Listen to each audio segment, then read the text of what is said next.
I'm Shelly Palmer. I'm Ross Martin. And you're listening to Think About This. Today, we're both live from the Consumer Electronics Show in Las Vegas. I'm in the North Hall, about 15 football fields away from you, Shelly. Yeah, and I'm in the South Hall, about a half a mile away from you. So welcome to Think About This. The more you listen, the less you know. All right, Ross, from a distance, all the way from North to South Hall, how you doing? I can hear you, but I can't see you. There's people everywhere. There's computers everywhere. There's robots everywhere. I can't even figure out where the bathrooms are. Yeah. And the line for food is just, I'm starving. Well, here it is, Ross. We're in Las Vegas with 170,000 of our closest friends, roughly 3 million square feet of exhibit space across the whole city. You know, there are something on the order of 150,000 hotel rooms here in Las Vegas within about a half a mile of each other. So it's cozy. And of course, the cab lines are legendary, and the Uber lines too, for that matter. Where's the freaking hot dogs? Yeah, good luck with that. You're in South Hall? Yeah, good luck with that. No, I'm in North Hall. You're in North Hall? You're in South Hall. Is that true? I forgot who's where. Wherever the hell you are, there's no food. All I know is I feel like I'm living in the future here. Like this is just some future state of what we're all headed towards eventually. So one of the fun things about CES is that you actually can see into the future, Ross, and I'm going to tell you a little bit about it. First of all, things that are shipping right now are on sale because it's actually the Consumer Electronics Show where they sell consumer electronics. But then there are chips and concept devices for things that are going to come out like next year. There's a lot of vaporware, so that kind of tells you what next year is going to look like. And then there's real things that are going to go out next year and be available for consumers. And then there's the coolest part, the concept stuff that may be 24 to 36 months out. So if you come to CES, you really have a crystal ball looking forward right up to about 36 months. It does look like the future because it is the future. The future for me is a freaking hot dog, Shelly. So Ross, here it is. Yes. You're really starving. Meet me at the Starbucks between North and Central Hall. It's going to be awesome. I promise you a Rice Krispie treat and a tall cup of coffee. Okay, I'm on my way there. And in the meantime, here's the rest of this episode. Shelly, I'm a little bit tired this morning. Really? Why? Because I woke up to have a bio break. Of course you did. In the middle of the night, one of three. And, but one of them, I made the mistake of checking my email. You should never check your email at night, Ross. Well, the problem is your newsletter hits my inbox at what time is that? 4:30 in the morning? It's customized. The AI decides when it thinks you're going to get up for a bio break and puts the email in your inbox at that moment. See, it knows when I'm going to the bathroom and then it greets me. And so that's what happened last night. So I'm reading your email, the Think About This email, which basically shocks me out of my sleep every morning. To which everyone can subscribe for free at shellypalmer.com. And promo. They should. It's good. I've been reading it for, I don't know, how long have you been doing it? Since 1996. So for me, 10 years. Yeah. Since I could read. So what was interesting to me about this one was, it started to get at the idea of the way the 20th century thinkers thought that the 21st century would look. So here you were featuring Google's Universal Translator. Yeah. And you had a Star Trek image. Uh-huh. Why did you write that piece? No, so it's interesting. So Google launched Google Interpreter for iOS and Android. It had been in the home in Google Assistant. And basically what you say is, okay, Google, help me speak and name your language, Spanish or whatever. I think they have 44 languages now. Yeah. And interpreter mode will listen and it interprets like an interpreter. So in Star Trek in 1966, in the first episode, the Corbomite maneuver, one of my favorite episodes, the first one after the pilot, Captain Kirk is holding what Roddenberry called the Universal Translator. So he would speak into it, obviously, in the language. Yeah. They thought that every Star Trek character was going to have to carry one because they were going to Brave New Worlds where no one had gone before. But anyway, it made sense. Yeah, it did. And then, of course, they had everybody speak in English because they didn't use one subtitle in the whole series. But I loved the idea of this Universal Translator. And when I saw Google Interpreter mode for iOS and Android, you're holding a smartphone that it doesn't look anything like a Universal Translator, but you are holding something in your hand and you can ask it to translate for you. And it did. And I thought, wow, Roddenberry was so prescient. That's so cool. It's so Star Trek. It's like if you want to know the R&D pipeline for Google, you just have to watch It's true. Star Trek. By the way, I'll tell you a funny story. So years ago, in 2006, I went to MIT to the Media Lab to do a speech. And I was talking about life, liberty, and advanced media. And I had, at the time, the Motorola flip phone, the The Star Trek flip phone was out, as well as the earpiece, the Bluetooth earpiece. Yes. So I put the flip phone next to a Star Trek communicator on a PowerPoint slide. And then I took Uhura's earpiece and I put it next to the little single earpiece Bluetooth and, made some, it was 1966 and 2006. And Eureka, we're here. We've done it, right? And then I made a terrible mistake. What? So I took a photo of the bridge of the Starship Enterprise from the original series. Yeah. And I put it on the PowerPoint. And I asked the question to this room of engineers and MIT this room students. Of Vulcans, yes. This room of MIT students and professors. And I said, how much wireless bandwidth do we believe is on the bridge of the Starship Enterprise?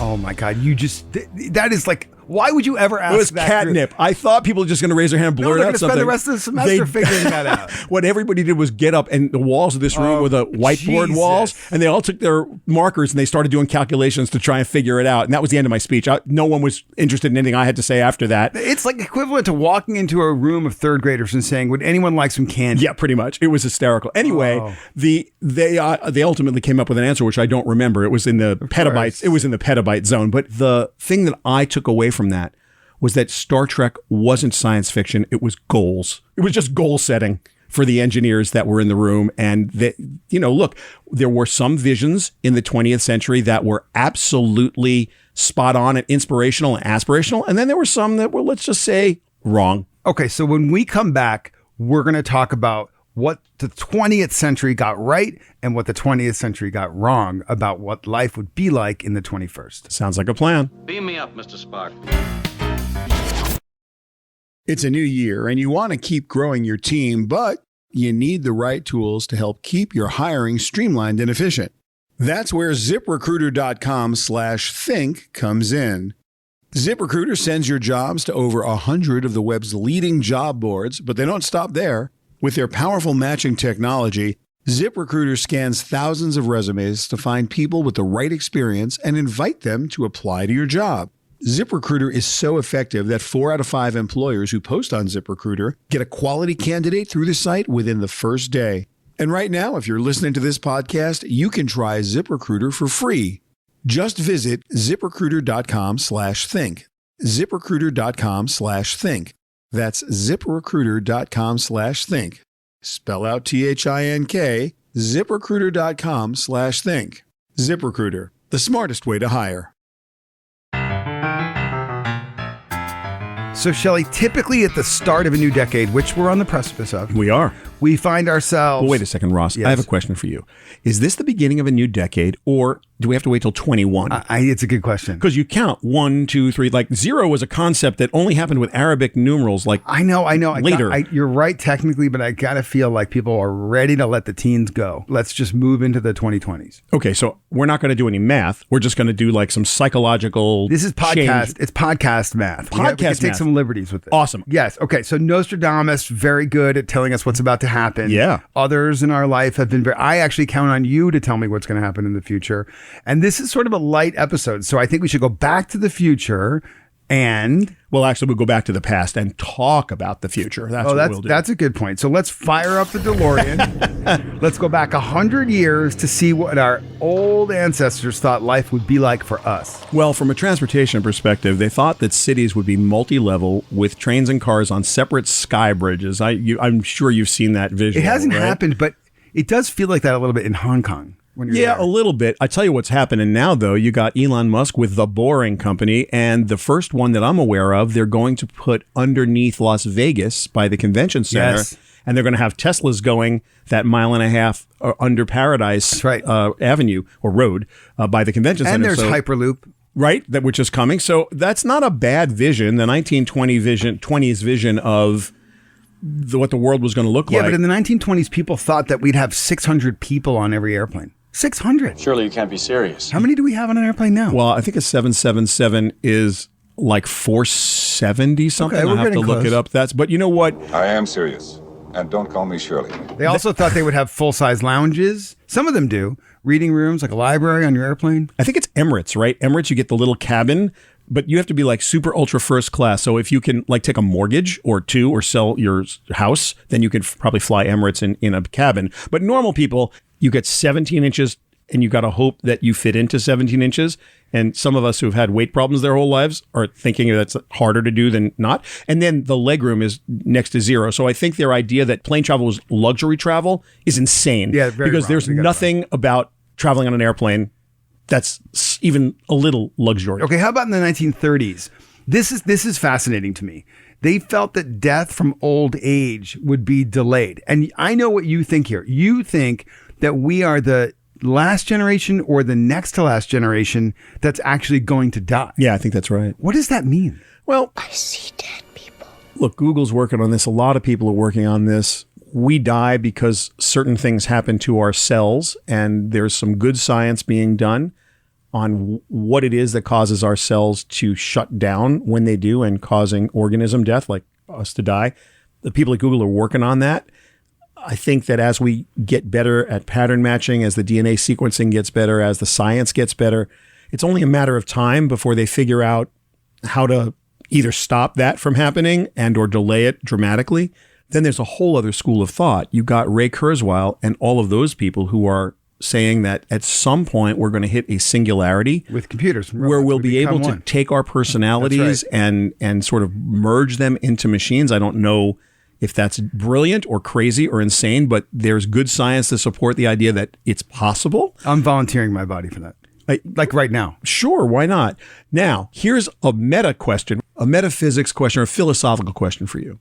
If you knew you were going to live forever, I know. What would your motivation to do anything other than watch episodes of Star Trek and eat ice cream sundaes be?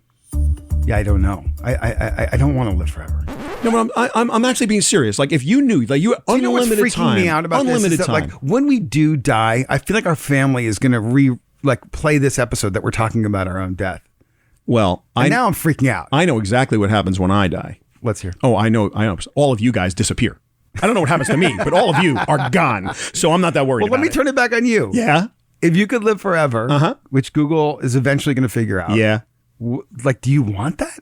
I would dedicate myself personally to two things. What? One, trying to create art on a regular basis, have the time to write all the music I have not had a chance to sit down and put on paper that's going around in my head, and to learn. Because the greatest joy in my life is just learning new things all the time. There seems to be more stuff to learn than you could ever learn, but if you had unlimited time, you could maybe make a dent in it, and that would be awesome. Okay, so Shelly, let's say that it happens, that you're living forever. Okay. But at the same time, there's this countervailing force, which is automated machines would make the work week 16 to 24 hours. So in the 1930s, thought leaders believed that our work week would shrink to like less than 24 hours a week of work. Yeah, well, the smartest people in the world probably do work 16 to 24 hours. Not us. Not you and me. That's a day, not for a week. That's what's confusing me.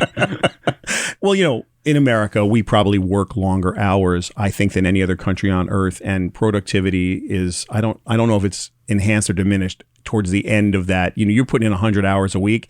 I don't know if the last 20 hours are any more, productive than the 80th hour. But I tell you what, they were wrong, right? We work crazy hours. And what happens is whenever you give someone a tool to make them more productive, they work the same amount of hours and they produce more. So I don't think this is ever going to happen. I don't agree with you. I think they're right. I just think we haven't evolved quickly enough as a species. I think we're going to get there. By the way, I'm trying to get there. I'm going to lead the crusade for that, because if I could work 24 hours a week and produce what I produce and take the rest of the time to live life, create art and learn, to just be a human being. Yes, that I'm in right now. Sign me up. And you and I love our work. Yes, I do. Okay. Back in the 1950s, people believed we would be living with 3D televisions, right? The prediction was that by the year 2000, third dimensional color television would be so commonplace and so simplified that a small device will project pictures on the living room wall so realistic that they will seem to be alive. Yeah. According to the Associated Press. So several years ago, I'm going to say 6 years ago, 3D televisions were all the rage. It predated 4K. It was HD. 3D glasses came with them, and they had... I remember walking on the CES floor with you at the Consumer Electronics Show, and you pointed to it. And you said, "This is about to happen." Right. And I also said, if you remember, and it's complete and total hogwash. I remember. And I Yes. didn't believe you at the time because I Yeah. was like, no, it's kind of cool. I think people are going to want this. So the problem with 3D is that you needed 3D glasses. And most people watch television probably sitting up, but many, myself included, like to lay on the couch with the remote. Well, unless your head is straight Positioned up, just so. then you can't see 3D. Also, about a third of the people who see 3D can't actually see it even with the glasses on. So that's not happening. It was completely a parlor trick. It made no sense. It makes no sense. And you know that it's not important because if it was super important, all the gamers would use it completely all of the time because it would enhance their gameplay. But I'll tell you what has happened. What has happened is that we now have 4K, which is a super high resolution picture. And although there's not a lot of content natively shot in 4K, there is more and more and more. You can get that experience over the top. So if you've got a streaming service like Disney Plus, or if you have a streaming service like Apple TV Plus or Netflix or Amazon Prime, you can see incredible quality. And of course, the screens that they're talking about that would have been 3D in the 50s, an 85-inch 4K screen is about as close to life-size, awesome, crazy as you can get. And now they're in Costco for under a couple $1,000s. In fact, $1,400 I saw one for the other day for an 85-inch. I'm like, wow. So it's affordable even in the most extreme cases. And the smaller ones, 50, 60 inches, are sub $500 now. I actually heard a rumor that Westwood One is getting those TVs for us from Costco. If they don't, they will now. Okay, so then this is the most interesting to me of all of the predictions from the 1950s. Back then, they believed space travel for all would be a reality. In 1952, Dr. Werner von Braun, who became the head of NASA, testified that we would overcome most of the problems associated with space exploration by the end of the 1950s. I think he was a little early on that. Here's what he said. The first step toward true space navigation will be Earth moons, man-made satellites high in the Earth's atmosphere. And that persons stationed on these Earth moons would continuously circle around the world and then would be able to observe and report any unusual activity that threatens peace on Earth. That's fascinating. He went on to say, supported against the Earth's gravitational pull by the centrifugal force of its rapid motion, only moderate power will be needed to launch spaceships from these satellites, which possess no atmosphere. Yeah. 1952. So that is the height of the Cold War. Yes. And this is a military statement. And he's thinking we can see what they're going to do from space. Yeah, we're gonna put basically military bases in space, looking down at the Soviet Union. This was the beginning of the Star Wars program. It actually, From the government. Probably from the government's perspective, it started that early. So here's an interesting factoid: NASA's budget's $35 billion, and that's what they need. Think about this, Ross. There are over 60 individuals on planet Earth that can write a check personally for $35 billion and countless more who could lever their assets to come up with that money, to say nothing of big corporations and countries. Yeah. So what used to be the entire provenance of superpowers, basically the United States and the former Soviet Union, now you could have individuals, and you do. You've got Blue Origin, which is Jeff Bezos's company. You got Elon Musk in it with SpaceX. You have Virgin Galactic going with Branson. So think about, like, what is it going to be like when they start to commercialize space travel? It can't be that far away. I mean, the guys in the 50s were probably wrong. Werner Braun was probably wrong about he was the wrong, end of the 50s. But people are already reserving seats. As well they should. I mean, I don't know if it's worth a couple $100,000 to go into space. I don't. If you'd like to reserve a seat on Shelly Palmer's spaceship, go to shellypalmer.com and make sure you select your seat. Yeah, yes. Also, choose what you'd like to eat on the way there. That's right, because if there's any kind of, dietary restrictions, we need to know in advance. I will take a kosher meal. So, Shelly, in the 1960s, thought leaders predicted that we would be living eventually in underground homes with automated kitchens. We definitely got the automated kitchens thing going on because you and I just went to the Internet of Things Consortium, the Internet of Things Summit in New York with Greg, and we had him on the episode previously. Underground homes, not a reality for most people, but as you know, in Maine, I am building an underground home. And in the 1960s, they believed people like me would build them. And there you are, building them now. Not a bunker, an underground home. Is it really underground? Yes. Like what part? Like all of it? You're not going to even know that it's there. It's so underground that you don't even know you're on top of it. Wow. You're going to be walking on my roof and you're going to be like, I thought Ross said he lived here. and I'm not going to be anywhere. That's impressive. For you to see. Well, that's good if you don't like your neighbors or don't want your neighbors to be able to find you. And I guess any unsolicited salesperson would have trouble finding the door. True. The mail person is already annoyed by this. Yes. Where do you put the freaking mailbox when you live underground? As it turns out, none of that's going down. The kitchen's really not that automated. There's some automated things in the kitchen, not many, because Rosie Robot, who from the Jetsons, who was supposed to be frying our hamburgers or whatever, that's just too crazy expensive. We have some microwaves, and there are some microwaves that can tell what's in the oven. And I did see some wonderful IoT stuff where you can put your food in, it recognizes the food and determines when it's actually cooked by sensing whether the food is properly cooked. This is excellent for people like me who are not necessarily gifted chefs, and I am not a gifted chef. The point is that Isaac Asimov, he had this vision for the 2014 World Fair. Yeah. The problem is we didn't actually have a World Fair in 2014. No. But still, his whole idea, and I quote, was, men will continue to withdraw from nature in order to create an environment that will suit them better. By 2014, electroluminescent panels will be in common use. Ceilings and walls will glow softly and in a variety of colors that will change at the touch of a push button. Suburban houses underground with easily controlled temperature, free from the vicissitudes of weather, with air cleaned and light controlled, should be fairly common. Alexa, turn the nightlight to blue. There it is. Alexa, make more people give us a 5-star rating on Apple Podcasts. Anyway, Asimov is a genius. He's an incredible guy, and he had amazing ideas. I'm not sure the luminescent panel living underground thing is on the list of things that he got right. For you. Yeah, but I'm glad you're going to get there, Ross. I'm glad you're going to get there. Okay.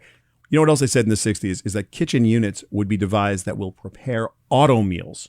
And if you're getting boxes delivered of food right now, that's spot on. Like all you got to do is just throw the ingredients. No, they got that right. The Blue Apron thing, they just totally got that right. Not just for us, but for our pets. Yeah. So I invested in this business, Sundays for Dogs. They're launching in a few weeks. Like they air dry the food. All you have to do when you get it is open it up and your dog eats it. It's fresh and it's better than it's human grade. Wow. And it's arriving. It comes to my house. I don't have to do anything. This is totally a commercial for that, for Sundays for Dogs. Yeah, it's a little bit of a commercial for Sundays for Dogs, Ross, but that's okay. You invested in it. The thing is, the guys in the 1960s were predicting that we were going to have like automated meals and all prepped meals. We're right. That's exactly what we're doing, not only for us, but for our pets. Sundaysfordogs.com.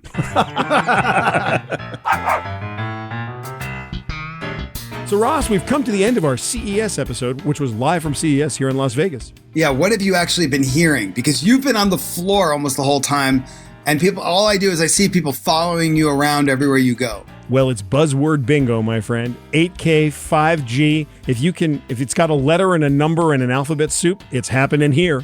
Uh-huh. Okay. Well, I still want to know where the hot dogs are. Yeah, they're over by the 8K display next to VR, over by where your XR hot dog can be had in 5G. Enjoy. Uh-huh. Before I wolf down a few air-fried dogs for my above-ground, state-of-the-art kitchen, let me remind you to please leave a 5-star rating at Apple Podcasts, a quick comment or review, and thank you for downloading and subscribing to Think About This with Shelly Palmer and Ross Martin. If you think you know less than you did before, just wait until our next episode on the Westwood One Podcast Network.